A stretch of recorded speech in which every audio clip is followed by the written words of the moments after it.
Have you ever wondered why, among all the profound and vast Buddhist teachings, so many great sages throughout history chose to focus on the Pure Land path? Have you asked yourself what makes this method, centered on faith, vow, and the chanting of a Mittabusha name, so uniquely powerful and transformative? Welcome back to our channel, where timeless Buddhist wisdom is made accessible for modern hearts. I'm grateful to have you here today, as we explore a deeply moving teaching from the great Pure Land Master, Dixian, who revealed why the Pure Land path remains the most secure and universal method for liberation, even in the most degenerate age. The Dharma is vast, like an ocean, with 84,000 gates of entry, each suitable for different capacities. But in our time, a time riddled with distractions, defilements, and declining virtue, there is one path that stands out in its simplicity and depth. That path is Pure Land cultivation.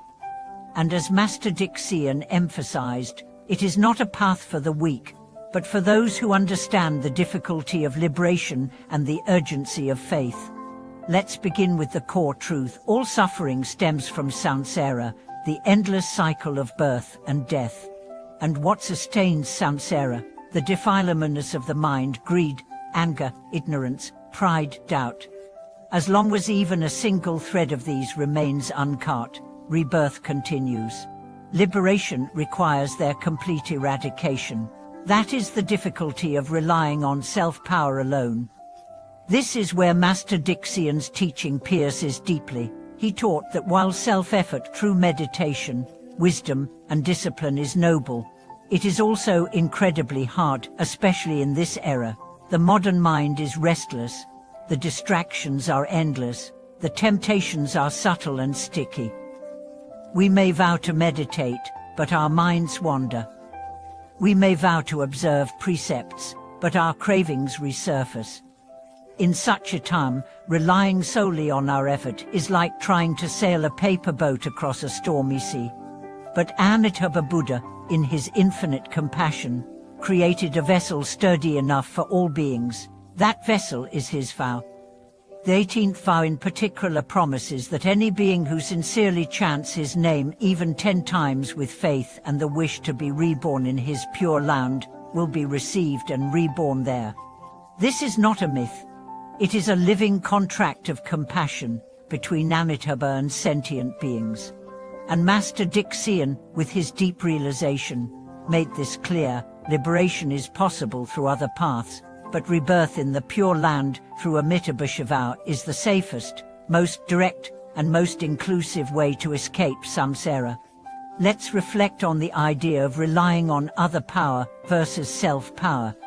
Self-power means your own effort, your meditation, your ethical behavior, your study, your renunciation. These are all precious, but what happens when you fall ill? When your memory weakens? When emotions overwhelm you? Self-power becomes fragile. Other power, in this context, means the vow and merit of Amitabha Buddha. When you chant his name, Nano Amitufo, you're not just reciting words. You're invoking the boundless merit of a Buddha who vowed to save all beings without discrimination. You're calling on an ancient promise that transcends your limitations. It's like trying to cross an ocean.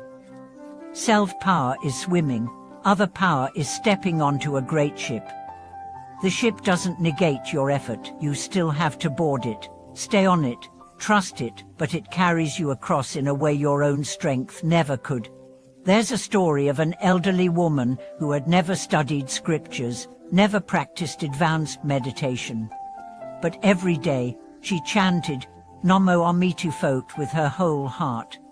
When she passed away, her face glowed, her body remained warm, and many saw signs of auspicious rebirth. Was she a scholar, a saint? Oh, she was sincere. And that sincerity is the key to the Pure Land path. Master Dixian also emphasized the 3 essentials: faith, vow, and practice. Faith is not blind belief. It's trust born of understanding. Faith that a Mittabusha vow is real, that your nature is Buddha nature, that rebirth is possible for you, here and now. Vow is aspiration. A clear, unwavering wish to be reborn in the Pure Land, not for pleasure, but to complete your awakening so you can return to help others. It is the mind of the Bodhisattva wrapped in the heart of a devotee.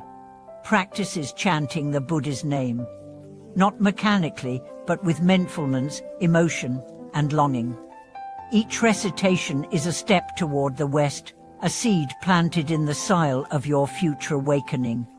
And Master Dixian said something extraordinary. This path is so inclusive that even those with grave karma can be saved if their faith is true and their vow is strong.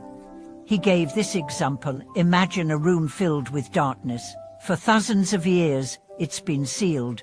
But open a window, and the light pours in instantly. The length of the darkness matters not. What matters is the opening. Chanting Amitabha's name is that window. It allows the light of the Pure Land to enter the darkest corners of your soul. But we must also understand Pure Land is not escapism. It's not about running from life.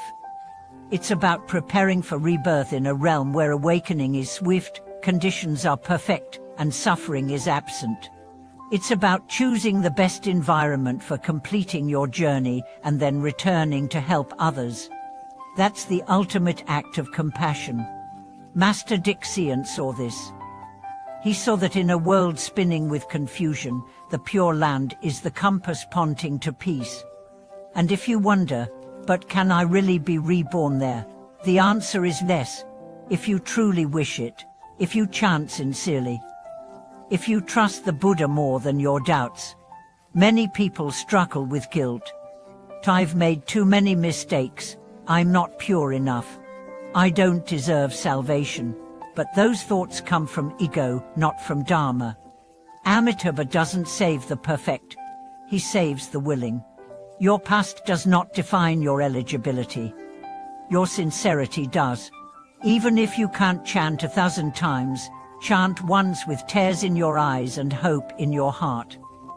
That is enough. One practitioner, dying from illness, could no longer chant aloud. He whispered Shmitufo with his breath until his final exhale.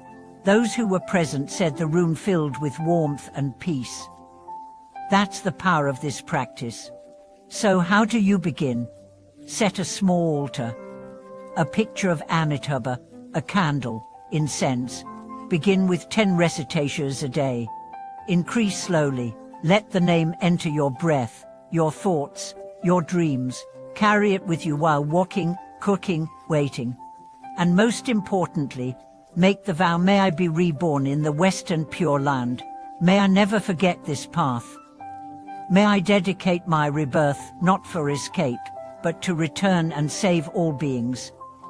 If you've had experiences with this path, visions, dreams, peace in recitation, share them in the comments. Your story may help someone take their first step toward faith.